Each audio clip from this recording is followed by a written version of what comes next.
Shubhang and his organizing team for giving me the opportunity to be here. Can you project this laptop? Okay, thank you. So I'll be talking about the indications and contraindications, and I'll give examples of each. So he's a 63 years old shopkeeper from Ambala who injured both the shoulders. And this is the X-ray. You can see the head fragment is very small, so the screw purchase will be a problem. And these are the CTs of the left shoulder. So osteosynthesis should be our first preference, but since the head fragment is too small, so osteosynthesis is likely to fail. This is the right shoulder.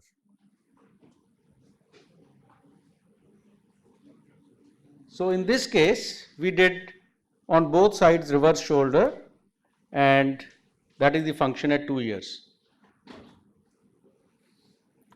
Earlier we used to do hemi-arthroplasty in these cases, but in hemi-arthroplasty, the function of rotator cuff is very, very important, and it has been seen that in a large percentage of cases, the tuberosities, they don't heal well, so they don't get a good function. So this is the role of tuberosities and cuff if you are doing an anatomical shoulder or a hemi-arthroplasty.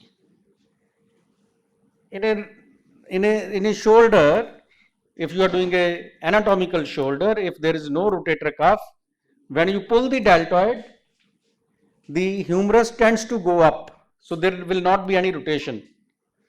And this hand shows the rotator cuff. When there is a rotator cuff, the humerus will rotate rather than going up.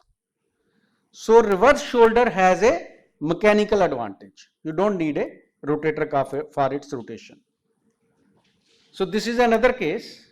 Actually,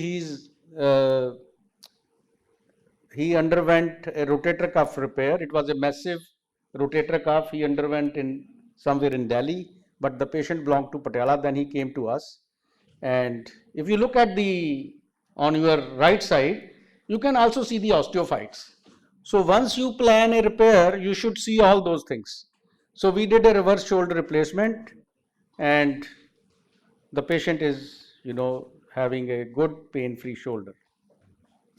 So the second indication is a rotator cuff which is not repairable.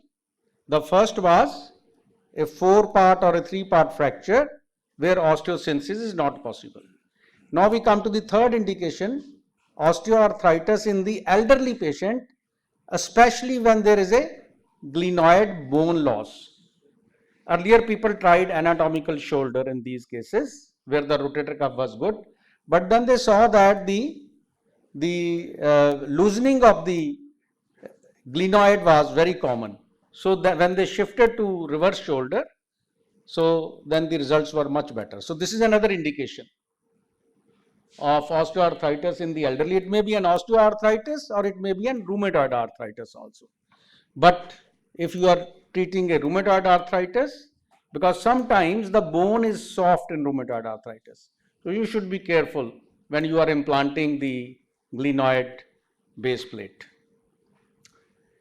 Now the fourth indication is if there is an anatomical shoulder, as you see on the left side, and there is a loosening of the glenoid. When you want to revise, when the reverse shoulder was not there, people were revising it with the anatomical shoulder. Now the best function is if you are revising the anatomical shoulder, then you should use a reverse shoulder. So this is the fourth indication. Now the tumor surgeons, they are doing resection of the proximal humerus, and most of the times the tuberosities are gone with the resection. Again, in those cases, as I mentioned, the function of tuberosities is very important for an anatomical shoulder. So reverse shoulder is the best implant for such cases.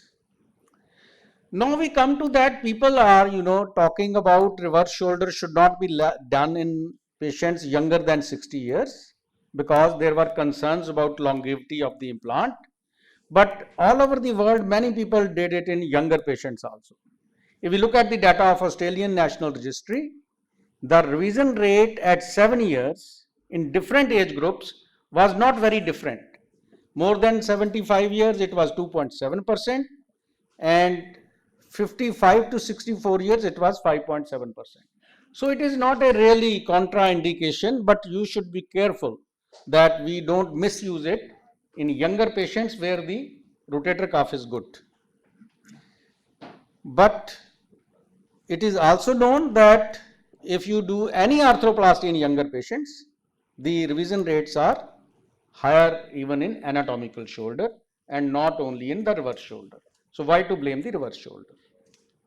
Now this meta-analysis on younger patients, reverse shoulder arthroplasty in patients aged 65 years or younger, it also concludes that reverse shoulder is a reliable procedure in patients aged even lesser than 65 years. But I am not preaching that we should do it in all the cases.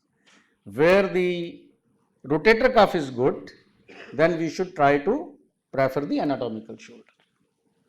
Now we come to the contraindication. This is one of our patients who had a locked dislocation of the shoulder, this elderly lady.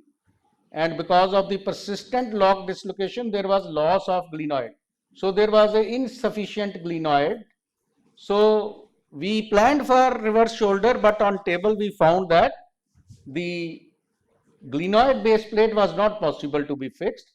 So we repaired the anterior glenoid with the help of the graft taken from the head, and then we did the hemiarthroplasty. The patient is doing quite well. The other contraindications, like in any arthroplasty, active infection, non-functional deltoid. That's very important because deltoid is the main source which is giving abduction to the shoulders. If the deltoid is not working because of any reason or axillary nerve palsy, then it's contraindicated. So in summary, there is a posterior glenoid wear in osteoarthritis, that is an indication. 3 to 4 part fractures, tumor reconstruction, failed anatomical shoulder, and if there is a glenoid loss or deltoid deficiency or infection, they are all contraindications. So in younger patients, people are using it, but I am still very cautious in using it in younger patients. Thank you very much.